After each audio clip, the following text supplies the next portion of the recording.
ఇక సంగీత ప్రపంచంలో తీవ్ర విషాదం. లెజెండరీ సింగర్ ఆశా భోస్లే కన్నుమూశారు.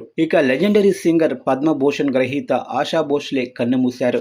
మల్టీ ఆర్గాన్ ఫెయిల్యూర్ కారణంగా ఆమె తుదిశ్వాస విడిచినట్లు వైద్యులు వెల్లడించారు. సంగీత ప్రపంచంలో తీవ్ర విషాదం చోటు చేసుకుంది. భారతీయ సంగీత శిఖరం legendary singer Padma Vibhushan award గ్రహీత సింగర్ ఆశా భోస్లే కన్నుమూశారు. కొద్ది రోజులుగా తీవ్రమైన అలసట, ఛాతీ ఇన్ఫెక్షన్తో బాధపడుతున్న ఆశా భోస్లే ఆమె కుటుంబ సభ్యులు నిన్న ముంబైలోనే బ్రీచ్ క్యాండీ ఆసుపత్రికి తరలించారు. అక్కడ వైద్యులు చికిత్స అందించినప్పటికీ ఆదివారం ఉదయం మల్టీ ఆర్గాన్ ఫెయిల్యూర్ కారణంగా తుదిశ్వాస విడిచినట్లు వైద్యులు వెల్లడించారు. ఆమె అంత్యక్రియలు ఈరోజు సాయంత్రం 4 గంటలకు శివాజీ పార్కులో జరగనున్నాయి. భారతరత్న లతా మంగేష్కర్ సోదరి అయిన ఆశా భోస్లే 1943లో మరాఠీ చిత్రంతో గాయనిగా ఎంట్రీ ఇచ్చారు.